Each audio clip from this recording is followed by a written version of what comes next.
kita akan menjelaskan yang pertama adalah ini pompa jenis apa? Internal apa eksternal? Eksternal gear pump. Di sini prakteknya kita nanti paling ada eksternal gear pump. Terus coba agak menurut ya cahayanya. Nah, eksternal gear pump ada internal gear pump. Di situ ada yang tipe balance atau unbalance. Balance. Tipe balance. Nanti dilihat ada walaupun lubang masuknya satu ya kan, ternyata dibagi dua arah. Benar apa enggak? Oh iya. Iya. Ya nanti aja ya. Tapi nggak apa, kita fokus yang di depan saya dulu. Ini adalah gear pump ya, gear pump yang eksternal, tipe eksternal ya. Nama-nama bagiannya. Nah, kemarin ini ada baut rimnya ya, baut mounting. Yang ketemu apa nanti ada cap screw-nya yang ada di front cover atau bracketnya. Ya ini bracket atau front cover. Ini apa? Oh, housingnya ya atau case ya. Baru ini adalah apa? Rear cover ya, atau cover bagian belakang gitu ya. Nah, terus di sini juga ada yang namanya apa kalau ini? Drive atau driving? Sama maksudnya. Drive atau driving sama-sama penggerak. Baru yang ini apa? Ini driven. Sorry. Nah, oke ya. Jadi ini nanti ketika engine running dia akan ngambil input putaran ya. Pompa ini hampir semua pompa dipasang di PTU, power take off. Memang ada tempat yang disediakan untuk attachment kebutuhan pompa ya. Nah, jadi nanti di PTU itu memang untuk ya pompa hidrolik, pompa transmisi, steering maupun brake system ya. Nah, oke ya, nanti ini tadi posisinya ya. Kalau ini kan tadi frontnya, harusnya kan dia ke bawah sana ya. Ini harusnya ke bawah sana, tapi nggak bawah, saya balik aja. Nah, terus perhatikan yang penting adalah ada posisi apa? Section sama discharge ya. Ini ada section, ini ada discharge. Section berarti apa kemarin? Masuk. Tempat fluida masuk ya dari hydraulic tank ya. Terus di sini juga ada namanya side plate. Side plate ya. Side plate konstruksinya seperti ini ya. Terus ini ada apa namanya kemarin? V-groove. Kelihatan ya? Kelihatan. Ini V-groove-nya. Terus di sini ada groove untuk apa? Ini untuk seal-nya. Yang geser ini berarti ketemu apa? Ketemu gear ya, ketemu gear ini ya. Jadi mana ininya, discharge-nya arahnya mana ini? Arahnya di sini ya. Ini mengarah ke discharge seperti ini. Nah ini perhatikan. Sorry ya. Oh discharge-nya berarti ini. Kan nanti kan ini discharge, ini yang melawan. Ya enggak? Paham saja ya? Nah, jadi gini, nanti kalau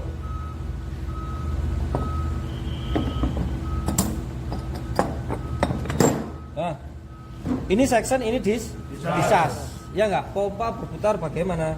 Nah, kalau kita ngomong kemarin kan ngomongnya ada yang clockwise, ada yang CCW, counter clockwise. Intinya apa? Kalau di sini ngomongnya sisi section, dia mutarnya harus dibawa keluar seperti ini ya. Nah, bukan masuk seperti ini tapi dibawa keluar.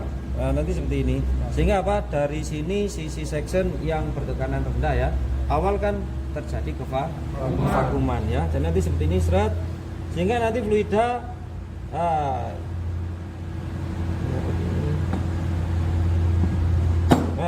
sehingga fluida bagaimana? Nanti fluida yang awalnya karena kevakuman seret akan masuk dari sisi section, nanti dia berputar keluar antara gear, ujung gear dengan housingnya ya. Ini kan rapat karena salah satu karakteristiknya adalah apa? Internal leg-nya kecil ya. Nah ini presisi sekali, sehingga nanti akan dibawa.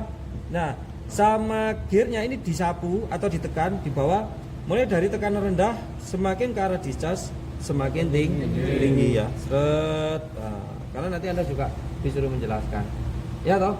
Lah nanti di sisi discharge kemarin yang sudah kita pelajari, di sini yang namanya fluida ada hukum Pascal. Jadi fluida bertekanan tinggi di sisi discharge ini akan diteruskan ke segala arah.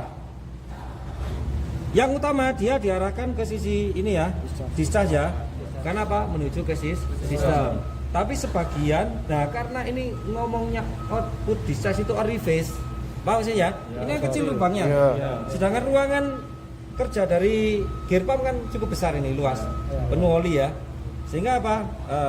Di sini seperti orifice tetap keluar ke sistem, tekanan tinggi, terus ada juga oli yang menekan ke belakang atau back pressure yang kemarin kita pelajari menghasilkan resultan force ya.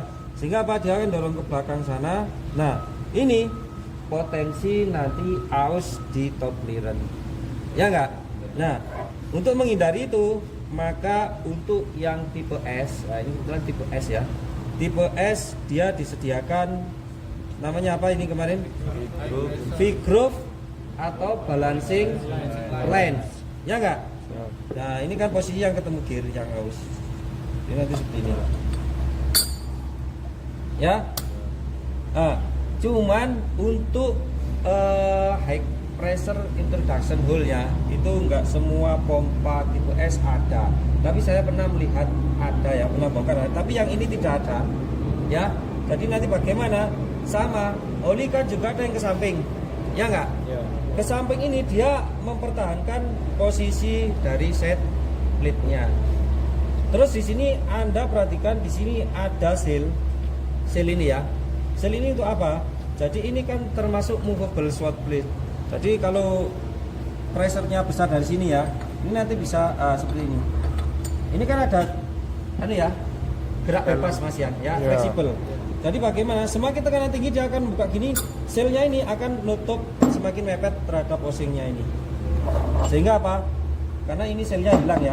Seal-nya ini semakin menyekat. Jangan sampai dari sisi discharge ini bocor ke sisi section. Jadi ini movable seat plate-nya. Ya. Nah, terus oli yang ke sini, nah ini kan ada juga pasti yang ke sini. Ya enggak? Ini kan ada weight atau tebelnya kan gitu ya. Jadi nanti ada yang ke samping masuk ke mana? Ke V-groove atau balancing line. Sehingga apa? Inilah nanti yang akan melawan resultant force atau back pressure dari sisi discharge. Sehingga apa? Ketika ada dorongan ke sana, ini dilawan nanti dari sini ya. Seret. Nah, ini karena ya sama saja ya. Di mana ada aliran, di mana ada tekanan, di situ ada hukum Pascal. Tekanan akan diteruskan ke segala arah. Maka dia akan melawan ini ya, resultant force agar apa? Putaran gearnya tetap center dan mengurangi sedikit mungkin terjadinya kausan berlebih pada top clearance. Ya, gimana? Top clearance itu antara gear dengan housing. Ya, kalau kita ngomong, lah ini kita cabut aja. Loh, ini aus semua ini. Ya, di sini ini aus semua. Ini ngomongnya top clearance. Intinya apa? Setiap aktivitas dari piping gear itu memang ya tidak bisa dihindari, ya kan? Pasti ada bersentuhan dengan housingnya. Cuman fluida kan juga punya sifat pelumas atau sebagai bantalan. Jadi kalau di sini terendam oli, minimal apa? Antara gear dengan housing itu masih ada oli. Ya. Cuman karena saking kuatnya pressure di sisi discharge ya. Sehingga apa? Back pressure tadi berefek kepada keausan berlebih pada sisi top clearance. Ini kalau kita ngomong top clearance, karena internal leak di gear pump ada berapa? Ada 3 ya. 3 apa pertama? Tadi top clearance. Nanti set clearance yang sini ya. Jadi adanya swat plate ini ya. Set plate ya. Set plate ini untuk apa? Dia mencegah apa? Kausan berlebih pada sisi set clearance. apalagi dia juga mempunyai kemampuan ini yang fleksibel ya. Karena apa ya, ini kaos ini sebenarnya tetap terjadi karena apa, ini nempel gitu ya, dan ini desain lebih Lunak. ibaratnya lebih lunak ya daripada gear Gearpump. karena apa ya, kalaupun diganti lebih murah setlitnya daripada apa, daripada Gear. gearnya. Nah jadi seperti itu. Nah terus di sini ada namanya apa, backlash. Kausan yang ketiga ada namanya backlash ya. Jadi ketika putar begini ya, nanti di sini tadi posisinya kan gini ya. Kalau kita balik, disas berarti yang mana? Yang jauh ini, yang panjang. Karena apa? Anda lihat di sini oli kejebak. Nah, kelihatan nggak di sini? Ini oli terjebak di sini ya. Ya. Di antara gear dengan gear ini kan berputarnya gimana, keluar gini ya. Sectionnya sini ya. Nah, set. Lah ketika seperti ini kan ada oli terjebak. Ya enggak? Ini kalau tidak ada entrapment relief groove, ini yang panjang entrapment relief groove, yang pendek entrapment vacuum groove ya. Kalau tidak ada coakan panjang ini tidak akan dirilis dan ini mungkin akan stuck sampai mana yang kalah. Kalau engine kan nggak ngurus, engine running muter terus, ini juga mutar, entah ini yang kalah rontok atau ini yang nanti rompal ya gearnya. Intinya apa, oli pengen bebas karena apa, dia sifatnya uncompressible, tidak bisa dimanfaatkan ya. Nah jadi seperti ini, mana tadi ini sisi discas ya. Nah posisi seperti ini. Nah jadi diloloskan ke sini langsung ke sisi discas. Karena apa? Dia juga tekanan tinggi. Jadi dialirkan menuju ke sistem. Terus yang proses awal sebenarnya kan dari sini ya. Dari sini terjadi kevakuuman di sisi entrapment vacuum groove ya. Jadi dari sini ketika awal berputar ya, ini mungkin awalnya angin. Setuju nggak? Ini kalau awal running loh ya, tapi kalau engine sudah running berkali-kali, oli kan juga akan standby ya. Pasti ada sedikit banyaknya tetap ada kevakuuman ya. Nah, ini kalau awal mutar, dia kalau kita ngomong udara itu kan ngomong vikositas sampai nggak ada ya. Jadi kalau udara serapat apapun ya mungkin bisa lewat ya. Nah, terus bagaimana oli naik awal berputar ini ya, pasti di sini juga akan terjadi kevakuuman ya. Kevakuuman di sini ini juga harus dirilis. Kevakuuman terjadi dan kevakuuman juga harus dirilis agar tidak menghambat kerja dari gear pump dalam menghasilkan apa, aliran atau displacement ya. Oke ya. Ada yang tanyakan?